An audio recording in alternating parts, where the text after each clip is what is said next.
Hey guys, it's Mrs. Millsap here, and in Chem Tutorial 1.3 we are going to be talking about the states of matter. Obviously, you guys hopefully have learned before this class what the three states of matter are, solid, liquid, and gas, and hopefully you've learned a little bit about their general properties. But I want to kind of go over these properties of each of the states just to make sure that you know them. Okay, so when looking at a solid, this is a molecular view of what a solid looks like. Notice all the particles are very, very close to each other. There's not a lot of space in between the atoms touching. So here's a list of the features or the properties of solid. The first is that solids are incompressible. Okay, what does that word mean? Compressible means the ability to compress something. And what does compress mean? It means to be able to push the atoms together so that they take up less space. Okay, kind of like you do with a balloon. You can compress a balloon to make it smaller. Solids are incompressible, meaning that you cannot make the solid take up less space. Okay, no matter how hard I try, I can never squeeze on my iPhone hard enough to where it's going to take up any less space than it does right now. The shape of a solid is definite, meaning that it's not going to change shape to fit any container. The atoms are packed together in fixed positions, so they're not going to be moving around. There's a very, very strong attractive force between the atoms that holds them there in that position. Okay? The only movement the atoms will do if they're in a solid state is they will vibrate against each other.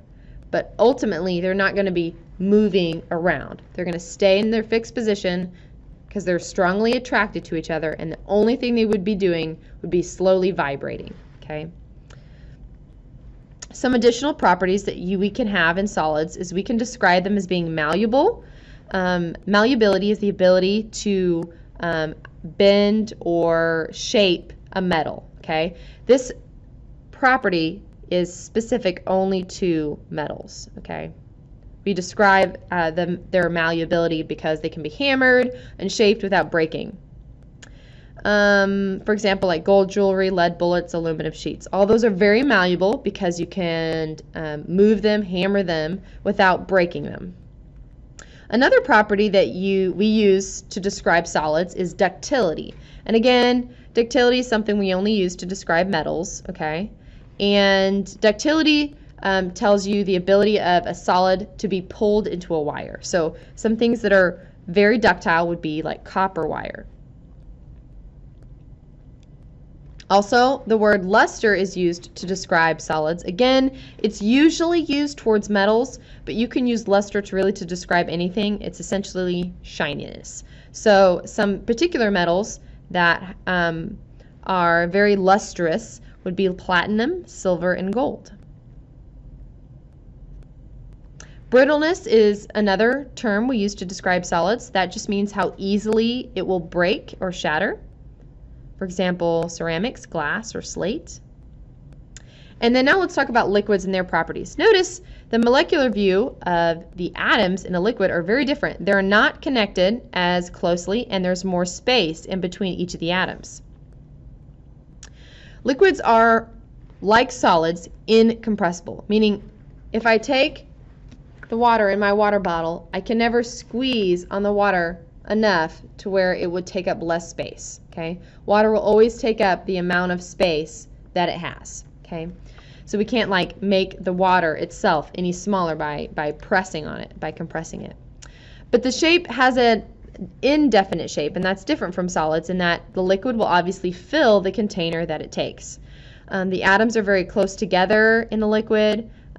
However, even though they have attractive forces to each other, so even though my water in here is attracted to stay near the other water, they have enough force to be able to flow past each other. Okay, so this is not a fixed position. They move in a fluid motion. Some additional properties that we use when we're describing liquids is viscosity. And when you think of viscosity, I want you to think of another word that sounds kind of like it, and that's thickness. So If something is viscous, it means it's very thickness. It's got a lot of thickness if it's viscous. So things that are viscous would be like honey. Things that are not viscous would be things that flow really easily, like water. So if it's viscous, it's very thick and it moves slowly, such as syrup. If it's not viscous, it means it flows easily, it's not thick, so like water. Now gases. The molecular view of gases in this picture is not exactly accurate.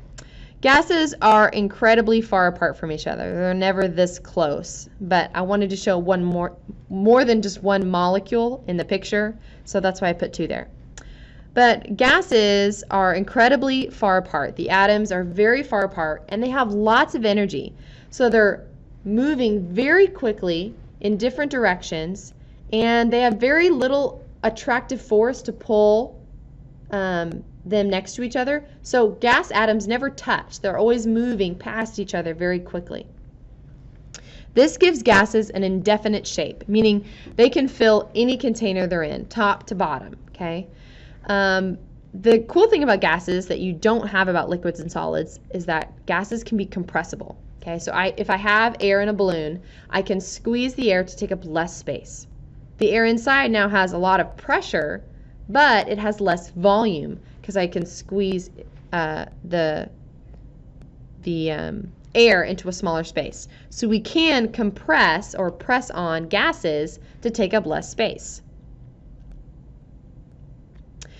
Okay, this picture shows you the changes of state. Okay, so you know that if we have a solid and it goes to a liquid, we call that melting, right? If that liquid then boils somehow and becomes into a gas, we call that vaporization, also known as boiling. If, however, we go the other way, if the gas becomes a liquid, we call that condensation. And if the liquid then turns and becomes a solid, we call that freezing. So I want to talk about each of these states. Okay, I want you to, when you think of gas atoms, I want you to think of high energy.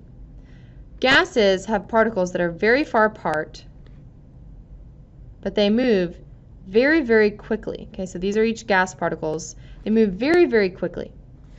If, however, a gas condensates and becomes a liquid, now all of a sudden these particles take up less space and they do not move as fast. So liquids have lower energy than gases.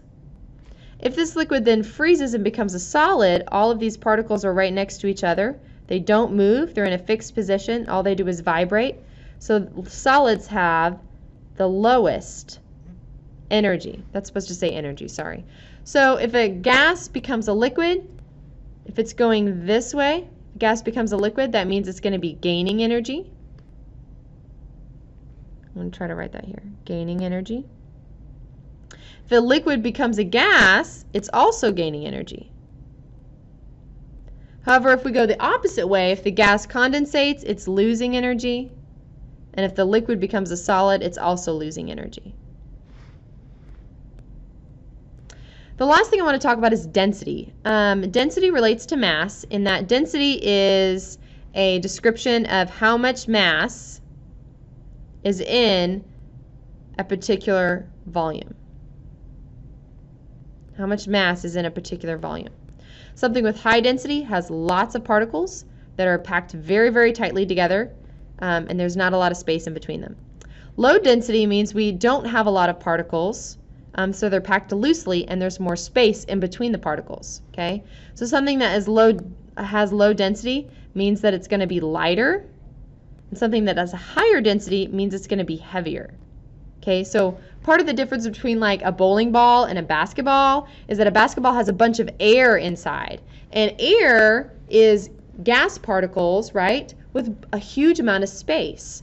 So air doesn't have a lot of particles in it in the amount of space that it's in.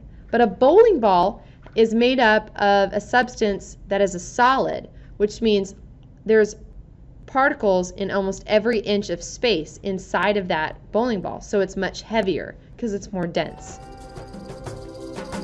And that is it for our chem tutorial.